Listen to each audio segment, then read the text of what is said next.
Self को दबा के दिया तो गाड़ी स्टार्ट हो गई। अगर यही चीज़ मुझे ऑफ़ करनी है तो चाबी से ऑफ़ हो जाएगी, ऑन करना है तो फिर से इसे दबा के नहीं होगी। कैसे होगी? ऑन करने पे इसके बाद क्या करना है, ब्रेक दबाना है। कोई भी स्टार्ट नहीं होगी जब तक आप ब्रेक नहीं दबाओगे। ब्रेक दबा के फटाफट लगाओगे, ये गाड़ी हमारी स्टार्ट होगी। ठीक है, अभी गाड़ी स्टार्ट होगी। एक तरीका तो हो गया ये। दूसरा तरीका बताया तो आपको किक मारने वाला। किक मारी थी ना मैडम ने? तो आपने कहा था इस स्टैंड का क्या फ़ायदा होता है, मैंने पूछा था। इस स्टैंड का यही फ़ायदा है कि सबसे पहले अगर आपको किक लगानी है तो इसी स्टैंड पे लगेगी और किसी साइड स्टैंड पे किक नहीं लगेगी। ध्यान लगाना इस चीज़ का। अगर आपको किक लगानी है तो इसी स्टैंड पे ही लगाना है। ठीक है, ये एक्सीलेटर होता है आपके सीधे हाथ पे। ये क्या होता है, ये इधर को तेज होता है और आगे की तरफ कम होता है। गाड़ी में दो ब्रेक होते हैं, एक आगे का और एक पीछे का। पीछे का ब्रेक हमेशा उल्टे हाथ पे होता है, या आगे का ब्रेक सीधे हाथ पे होता है। पीछे के ब्रेक से ये गाड़ी चलानी चाहिए क्योंकि आगे का ब्रेक जो होता है इमरजेंसी में होता है। कभी भी अगर अचानक मार दे सिर्फ ब्रेक तो गाड़ी स्लिप हो जाएगी। तो इसलिए जब कभी अचानक से रोकना पड़े तो दोनों ब्रेक एक साथ, ठीक है। वरना पीछे के ब्रेक से गाड़ी अगर जगह है, टाइम है आपके पास, दूरी कुछ दूरी पहले ब्रेक मार रहे हो तो सिर्फ पीछे के ब्रेक से ये गाड़ी रुक जाएगी। तो ये तो हो गया ब्रेक। फिर मैंने आपसे पूछा था इंडिकेटर। इंडिकेटर क्या चीज़ होती है पता है आपको? घबराओ मत। इंडिकेटर क्या होता है? इंडिकेटर का काम क्या होता है पता है? क्या होता है इंडिकेटर? देखो, आप इंग्लिश में भी समझते हो ना। इंडिकेटर से मतलब ही उसका अंग्रेजी में समझ में आता है कि इंडिकेट करना। इंडिकेट मतलब कि जाहिर करना, किसी को बताना।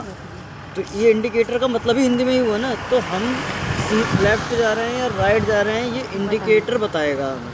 तो किसी को क्या चीज़ जाहिर करना, वो काम हुआ इंडिकेटर। उसका नाम ही अंग्रेजी में इंडिकेटर रख दिया।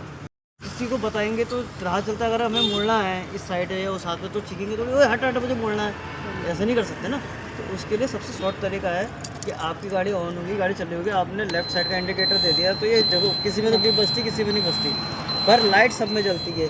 यहाँ लाइट जल रही है, पीछे लाइट जल रही है, तो आगे आने वाला और पीछे से आने वाला दोनों देख लेगा कि यार आपकी लाइट जल रही है इस तरफ, इसके बाद आप यहाँ को मुड़ने वाले हो। ये हुआ इंडिकेटर, मतलब पहले बताना एडवांस में। ठीक है। इंडिकेटर बंद कैसे होता है? अंदर की तरफ प्रेस करोगे तो ये बंद हो जाएगा। अब हेडलाइट का बताया जाता है बटन कौन सा है। जैसे इंडिकेटर का बटन है वैसे ही आपका हेडलाइट का बटन है। तो सीधे हाथ पे जो होता है ये हेडलाइट का बटन होता है, ये आपने ऑन कर दिया, आगे की लाइट जल जाएगी, उसके बाद ही इस स्विच का काम स्टार्ट होता है।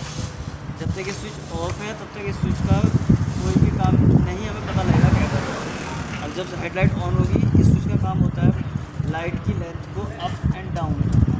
अब इस स्विच को हमने अप कर दिया तो लाइट की लेंथ जो है 100 मीटर के आसपास चलेगी दूर, टॉर्च जैसे रोड से दूर तक चलेगी। और इस स्विच को हमने डाउन कर दिया तो लाइट की जो लेंथ है वो डाउन होगी जमीन से।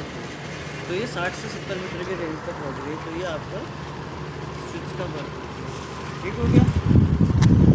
गाड़ी को हैंडल लॉक कैसे करते हैं? हैंडल लॉक सबसे इम्पोर्टेंट होता है गाड़ी की सेफ्टी के लिए। आप गाड़ी को छोड़ के जा रहे हो, आपने गाड़ी ऑफ करी, चाबी लेकर गाड़ी और चलो और गाड़ी पूरी खुली हुई है और स्टार्टिंग नहीं हो सकती, बाकी सबसे ऊपर आदमी अगर आगे से धक्का दे के ले जाएगा तो आगे और आगे जाके लॉक अगर आपका हैंडल लॉक है इस तरीके से, अब आप चाबी निकाल के लेंगे तो आप आदमी से धक्का दे के लेके नहीं जा पाएगा, इसका हैंडल भी सीधा नहीं होगा। समझ रहे? तो हैंडल लॉक कैसे करते हैं? हैंडल लॉक करने के लिए सबसे ज़रूरी होता है हैंडल को तिरछा करना। तिरछा करा, चाबी को अंदर डाला, फिर उल्टे हाथ की तरफ घुमा।